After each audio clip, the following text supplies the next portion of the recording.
साथियों नमस्कार। मैं एक बार फिर आपके सामने हाजिर हुआ हूँ एक नया वीडियो लेकर। उम्मीद है कि यह वीडियो आप सभी को पसंद आएगा और ये वीडियो उन सभी विद्यार्थियों के लिए हैं या उन सभी मित्रों के लिए हैं जो REET, second grade, first grade जो तैयारी कर रहे हैं, उन सब के लिए हैं। यहाँ जो स्माइल ग्रुप चल रहा है या स्माइल कार्यक्रम चल रहा है, उन सब में ये वीडियो काम आने वाला है। और पिछले वीडियो में हमने ये पढ़ा था कि वर्ण क्या होता है, वर्ण की परिभाषा क्या है और वर्णों को कितने भागों में बांटा जाता है। अब उस वीडियो को मैंने ख़त्म किया था कि ध्वनियाँ कितनी होती है या उसके कितने प्रकार होते हैं, जिसमें मैंने ये बताया था कि स्वर और व्यंजन दो ध्वनियाँ होती हैं। उसके आगे का जो वर्ण विचार में हम पढ़ने जाएंगे वो आपके सामने एक प्रकार से मैंने लिख दिया है और उसको मैं सरल भाषा में आपको बताने की कोशिश करूँगा। तो आप देखिए, आपका स्वागत है मेरे इस वीडियो में। तो मैंने ये बताया है कि वर्ण विचार में एक क्रम होता है और वो अंत तक भाषा तक जाकर रुकता है। एक प्रकार से ये कहें कि भाषा के क्या अंग होते हैं या भाषा किससे बनती है, तो आप देख लें उसका जो स्तंभ है भाषा का वो वर्ण होता है। वर्ण के माध्यम से ही कोई भाषा बनकर तैयार होती है। जैसे सबसे पहले वर्ण जो अक्षर कहलाते हैं और दो प्रकार के हैं, मैंने बताया था आपको। और वर्ण जब मिलते हैं तो वो आगे जाकर शब्द में रूपांतरित होते हैं और अनेक सारे शब्दों के मिलने से हमारा वाक्य निर्माण होता है। और बहुत सारे जब वाक्य मिलते हैं तब एक भाषा का निर्माण होता है। और अब कुछ जो तथ्यात्मक जानकारी है, जैसे कंपटीशन में पूछा जाता है, बिल्कुल सरल है। मैं मानता हूँ कि ये कुछ भी नहीं है, जो प्रतिस्पर्धा की तैयारी कर रहे हैं उनके लिए कुछ भी नहीं है, लेकिन ये एक आधार है। आप इनको पढ़ोगे तो ही मुझे लगता है कि आगे के जितने भी वीडियो है वो उसमें आपकी ये सहायता करेगा। तो आप देखें आगे कि अतः कि वर्ण ही भाषा का मूल आधार है। कैसे? ये एक भाषा है, इसकी अपन कहें कि यहाँ तक पहुँचने के लिए कितनी पगडंडियाँ हैं। एक पगडंडी है और उसकी मूल जो सिरा है वो है वर्ण। तो ये भाषा और इस भाषा का आधार स्तंभ क्या है? वर्ण है। तो हम इसको ये कह सकते हैं कि अतः वर्ण ही भाषा का मूल आधार है। इसके अगर वर्ण नहीं हो तो ये सब बेकार है, कुछ नहीं हो सकता इनसे। एक वर्ण से शुरुआत होकर शब्द, शब्द के माध्यम से वाक्य और वाक्य के माध्यम से जाकर एक भाषा का निर्माण होता है। और विश्व में अनेक सारी भाषाएं हैं और वो इसी प्रकार से बनी है। अतः वर्ण ही भाषा का मूल आधार है। और वर्णों की संख्या हिंदी में, ध्यान रखें, हिंदी में 44 हैं। आगे मुंह से उच्चारित, हम जो भी ध्वनियाँ मुंह से उच्चारित करते हैं और उच्चारित करने के बाद में हम उसको लिखते हैं तो वे चिन्ह क्या कहलाते हैं? उन चिन्हों को हम लिपि चिन्ह कहते हैं और वर्ण भी कहते हैं। तो इन लिपि चिन्हों या वर्णों को हम दो भागों में बांटते हैं, जिसमें पहला भाग है वो है, या जो पहला प्रकार है वो स्वर है और दूसरा है व्यंजन। तो इस प्रकार से मुझे ये लगता है कि आपका ये जो पोर्शन है वो एक आधार है और इसको आप इसको समझेंगे तो आगे वाले वीडियो आपको आसानी से समझ में आएंगे।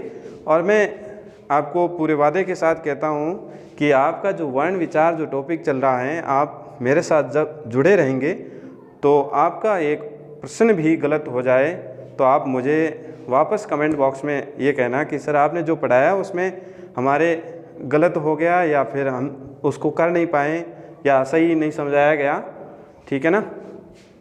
और उसके बाद देखो हम एक एक को लेंगे और अब लेंगे हम स्वर को। तो स्वर का जो मैं वर्गीकरण बताने जाऊंगा आपको, वो बहुत ही कम किताबों में मिलेगा। जैसे स्वर में किताबों में परिभाषा लिखी हुई है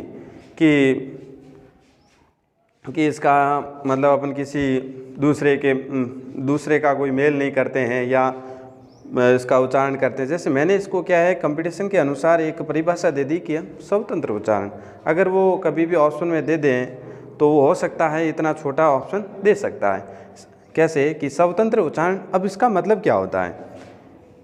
व्यंजन है वो तो क्या है, उसमें स्वर मिलता है, वो स्वर के बिना उसको हम बोल नहीं सकते। जैसे ये संख्या अ है तो अ में हमने कुछ भी नहीं मिलाया। अ को बोलने में किसी और की सहायता नहीं ली। इसका मतलब है ये अपने आप में पूर्ण है और इसको किसी और के साथ मिलाने की कोई आवश्यकता नहीं है। अपने आप में पूर्ण इकाई और अपने आप ही बोला जाता है अ और आ। इस प्रकार सारे स्वतंत्र उच्चारित होते हैं और इनकी संख्या 11 होती है। और कभी कभी बच्चे या विद्यार्थी और मेरे मित्र साथी वो री को भूल जाते हैं। तो ध्यान रखने, री की स्थिति कहाँ होती है? री की स्थिति बड़े ऊ के बाद की होती है। ध्यान रखें, यहाँ होती है। और इसको हम लिखते हैं तो व्यंजन की री के अनुसार लिखते हैं। और अ को लिखने का तरीका भी मित्रों ध्यान रखना, हिंदी शुद्धता पर टिकी हुई है। अगर आप शुद्ध नहीं लिखना जानते हैं तो आपकी हिंदी बेकार है। जैसे अ आ कैसे लिखते हैं? अ को हम इस दूसरे जो राउंड है उस पर डंडी खींचकर लिखते हैं। इसी प्रकार आ पर ध्यान रखो, ऊ और ऊ को भी यहाँ से खींचते हैं। ए आई ओ औ ये सारे 11 हैं संख्या में। वे सारे अभी हमने पढ़ लिए हैं। अब हम क्या करेंगे? स्वरों का वर्गीकरण करेंगे। स्वरों का वर्गीकरण 5 प्रकार से होता है। स्वरों को अलग अलग ढंग से हम विभाजित करेंगे, कहीं होठों के आधार पर, कहीं जिह्वा के आधार पर, कहीं रचना के आधार पर। इस प्रकार हम 5 भागों में इसको बांटेंगे। और प्रतिस्पर्धा में या कंपटीशन में ऐसे प्रश्न पूछे जाते हैं, अवश्य तौर पर पूछे गए हैं और पूछे जाएंगे और हमेशा पूछे जाते रहेंगे। इसलिए आप इन सभी चीज़ों को, आप जो भी मैंने लिखा है वो मेरा अपना बनाया हुआ है और एक शॉर्ट कहें इसको। हमें परिभाषाओं के उलझन में नहीं पड़ना है, हमें परिभाषाओं से कोई मतलब नहीं है। हमें कंपटीशन में कैसे उसको करना है या कैसे हम नंबर ला सकते हैं, उस ढंग से हमें इसको करना है। जैसे स्वरों का वर्गीकरण 5, इसकी मैंने एक ट्रिक बनाई। हमारे मारवाड़ में कहते हैं कि राऊ जी मुँह, मतलब है राऊ जी किसी का नाम है, वो उनका निधन हो गया, वो ख़त्म हो गए हैं। मुँहो का मतलब यहाँ मारवाड़ी शब्द है मुँहो, राऊ जी मुँहो। ठीक है, तो राहु जी का मतलब रचना के आधार पर, उच्चारण के आधार पर, जिह्वा के आधार पर, मुंह के आधार पर और होठों के आधार पर। इस प्रकार इसमें 5 वर्गीकरण मैंने इसमें समा दिए। तो कोई भी आएगा तो 5 वर्गीकरण कौन कौन से तो याद रह जाएगा, लगातार याद रखने हैं। जिसका मैं पहला वर्गीकरण या पहला प्रकार ले रहा हूँ वो है रचना के आधार पर। रचना मतलब किसके आधार, उसको किस ढंग से बनाया जाता है। रचना का मतलब होता है कोई भी चीज़ को बनाना, तो किस ढंग से बनी है।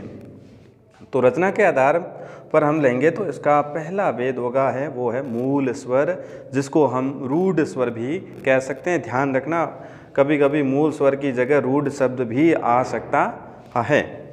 तो मूल स्वर या रूढ़ स्वर जो 4 प्रकार होते हैं, इसकी एक ही परिभाषा बार बार पूछी जाती है या इसको पूछते हैं कि मूल स्वर क्यों कहते हैं, क्योंकि ये अपने आप में पूर्ण है, इसके और टुकड़े हम नहीं कर सकते। जिसके टुकड़े नहीं करें वो मूल स्वर यहाँ है।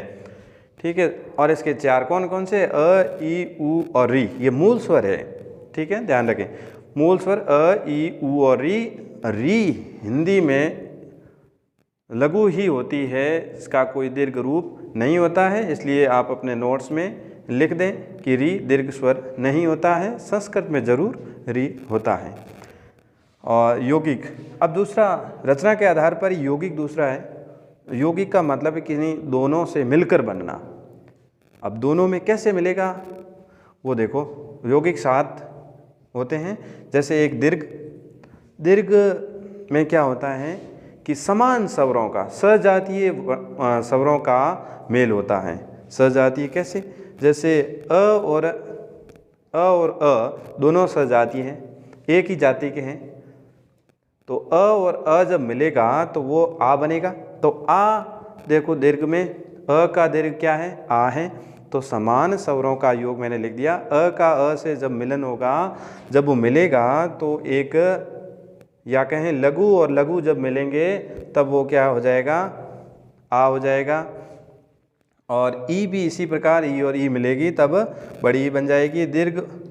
और ये जो ऊ है दीर्घ, ठीक है ना, उसको क्या है कि वो ऊ और छोटा ऊ या बड़े ऊ या ऊ और ऊ से जब मिलेगा तब बनता है। दीर्घ में तो समान स्वरों का योग होता है और इनकी संख्या 3 होती है। और संयुक्त जिसमें क्या होगा कि असमान स्वरों का योग रहता है। असमान स्वर, असमान स्वर कैसे, जैसे अ और ई मिलेगा तब क्या बनेगा, ए बनेगा। याद रखना, इसको आपको याद कर लेना है कि ए कैसे बनता है। परीक्षा में पूछा जाता है कि ए का या ए को विस्तृत कीजिए या ए को खोलिए, तब अ प्लस ई के रूप में हम खोल देते हैं। ये एक सामान्य, जब संधि में जाएंगे तो अ प्लस या अ या आ के बाद अगर कोई ई और ई आए तो वो ए बन जाता है। वो हम संधि में पढ़ेंगे, अभी यहाँ नहीं पढ़ेंगे।